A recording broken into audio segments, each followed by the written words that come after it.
Bom dia, me chamo Gabriel Garcia Castelo Branco e, juntamente com meu colega Giovanni Marcolin, nós iremos apresentar nosso trabalho de otimização irrestrita. Bom, aqui nós temos o sumário, que demonstra como nossa atual apresentação está dividida. Primeiramente, nós teremos a nossa avaliação da nossa função objetivo, os métodos de otimização irrestrita aplicados à nossa função objetivo, os resultados obtidos e, por fim, a nossa conclusão. Bom, a avaliação da nossa função objetiva, ela foi dividida em duas, onde primeiramente nós realizamos uma avaliação qualitativa e logo após uma avaliação exaustiva. Bom, aqui nós temos a nossa função objetiva, que ela é composta por um termo quadrático, por termos quadráticos, um termo oscilatório e um termo inverso. Os x1 e x2 eles pertencem aos reais, assim como K1 e K2 pertencem aos inteiros, onde K1 varia de menos 5 a 5 e K2 varia de menos 20 a 20. Para a nossa análise qualitativa, nós separamos os termos da função e analisamos cada um, onde primeiramente nós podemos verificar o gráfico do termo quadrático, do termo oscilatório e do termo inverso. A partir disso, nós fizemos uma análise das curvas Zeni, onde nós variamos, em um primeiro momento, o K1 e mantemos ele fixo, e logo após variamos K2. A partir disso, nós concluímos que a influência dessas variações de K1 e K2 sobre a função objetivo. Na segunda parte da avaliação da função objetivo, foi feita a avaliação exaustiva, e ela foi feita através de um algoritmo de loop com as variáveis x1 e x2 variando com um passo inteiro igual a 1 a cada iteração, no intervalo de menos 10 a 10, para que fosse obtido o valor da função objetivo nesse ponto. O mesmo processo foi feito com um passo igual a 0,1. Os valores mínimos encontrados para cada uma das combinações das funções objetivos foram armazenados em uma tabela, juntamente com a posição x1 e x2. Constatou-se que o ponto de mínimo da função objetiva estava inserido dentro do intervalo de menos 2 a 2. E dessa forma, foi escolhido trabalhar com o espectro de x1 e x2 pertencendo ao intervalo de menos 5 a 5, para que fosse aplicado os métodos de otimização. Observa-se também que x1 e x2 eles pertencem aos reais, porém é de se esperar que não ocorram grandes variações da função objetivo para variações na segunda casa decimal de x1 e x2, o que faria com que o ponto de mínimo não estivesse inserido no intervalo escolhido, de menos 5 a 5. Então, os métodos de otimização restrita do grupo foram os métodos de descida com busca dicotômica e com busca por Newton, o método de Newton e o método de Newton-Davidson-Fletcher-Paul, ou DFP. Foram propostas algumas melhorias, que tinham como objetivo alterar alguns parâmetros dentro do processo iterativo, buscando a melhor convergência do método e também a busca pelo mínimo. No método de descida, utilizando a busca através do método de Newton, o alfa ótimo, ou seja, aquele que minimiza a função unidirecional g de alfa, é obtido através dessa equação. E dessa forma, há algumas situações que devem ser evitadas. A primeira é que alfa seja menor do que zero, pois isso acarretaria na aplicação de uma direção de subida no método, ao invés de descida. No caso em que a segunda derivada de g de alfa ela for menor que zero, isso indica que não é um ponto de mínimo, pois a derivada segunda negativa indica que a função é não convexa. E caso a segunda derivada de g de alfa fosse zero, elevaria esse termo ao infinito. Além disso, foi observado que para valores de alfa grandes, o método se perde, então foi adicionada uma restrição para impedir que alfa seja maior do que 2. Como o método de busca ele pode possuir grandes variações entre as iterações, as alterações propostas tentam fazer com que alfa tenha pequenos acréscimos, ou volte para um ponto próximo ao inicial, para que as derivadas sejam recalculadas para um novo ponto xk e, consequentemente, seja calculado o novo alfa, que pode levar ao mínimo da função g de alfa. A modificação do método de Newton consiste em modificar a matriz hessiana, caso ela não seja semidefinida positiva, pois isso significaria que o ponto em questão não é um ponto de mínimo. A modificação proposta consiste em somar com a matriz hessiana original o produto da multiplicação escalar de uma constante com a matriz da entidade de mesma ordem que a hessiana.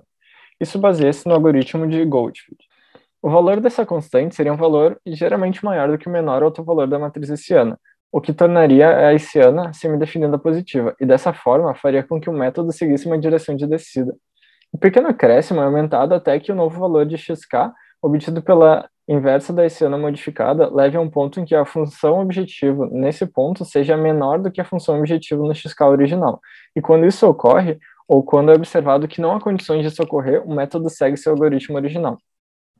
Além disso, é verificado se a função no próximo ponto será menor que a anterior e tenta-se fazer com que isso sempre ocorra, adicionando pequenas variações no termo de duração, mesmo que a hessiana seja semidefinida positiva.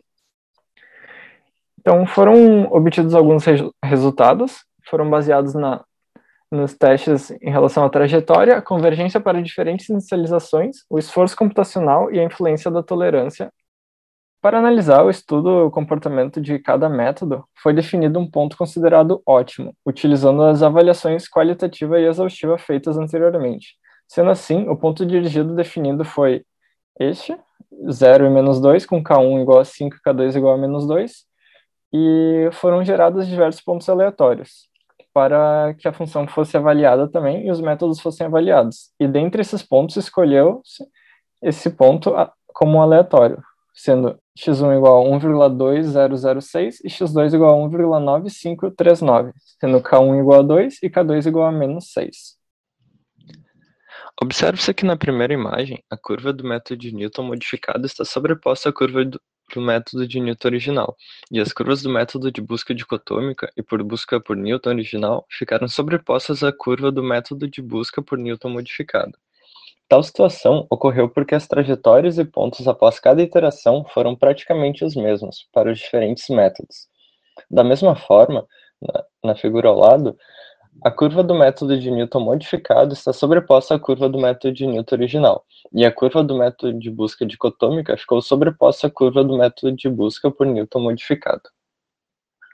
Também não é possível observar nos casos mostrados na figura, porém, ao realizar as modificações nos métodos de descida com busca por Newton e de Newton, quando era necessário utilizar as modificações, em algumas situações acabou se perdendo a ortogonalidade da trajetória para dois pontos consecutivos. Mas ainda que a ortogonalidade tenha se perdido, foi verificado que a convergência aumentou significativamente e os novos valores da função objetivo eram menores que os anteriores.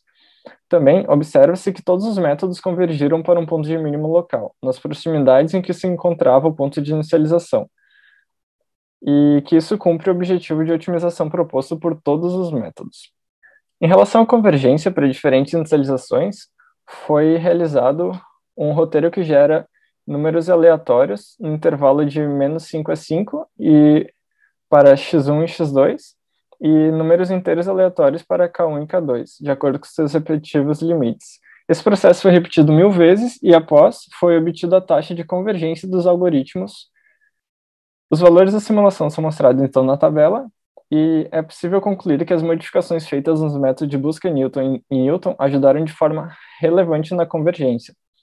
E mesmo que a convergência não signifique que foi obtido um ponto de mínimo local ou global, ainda assim as modificações implementadas representam um avanço em relação à situação inicial, visto que ao menos o método está convergindo, e normalmente esse consegue encontrar um ponto de mínimo menor do que o inicial. Os esforços computacionais, para verificar os esforços computacional, foi realizado simulações em computador com um processador de 2 GHz, uma memória RAM de 4 GB. A partir disso, nós pegamos o ponto dirigido e verificamos o tempo que ele demorava para convergir, e a partir disso foi repetido 1000 vezes para retirar o tempo médio e assim conseguir afirmar o tempo que ele demora para convergir, assim como para o ponto aleatório. Além disso, comparamos com o software GANs e com a função do MATLAB FMInsert. Influência da tolerância. Bom, nós consideramos uma variação na tolerância na busca no direcional e também na tolerância do método de otimização. Desta forma, primeiramente, nós declaramos uma tolerância relativamente alta, e a partir disso nós conseguimos verificar que o algoritmo leva mais iterações a convergir, ou seja, ele tem uma busca empobrecida. Logo após, ao diminuir o valor dessa tolerância, nós verificamos que o algoritmo converge mais rápido, contudo, ele apresenta um maior esforço computacional.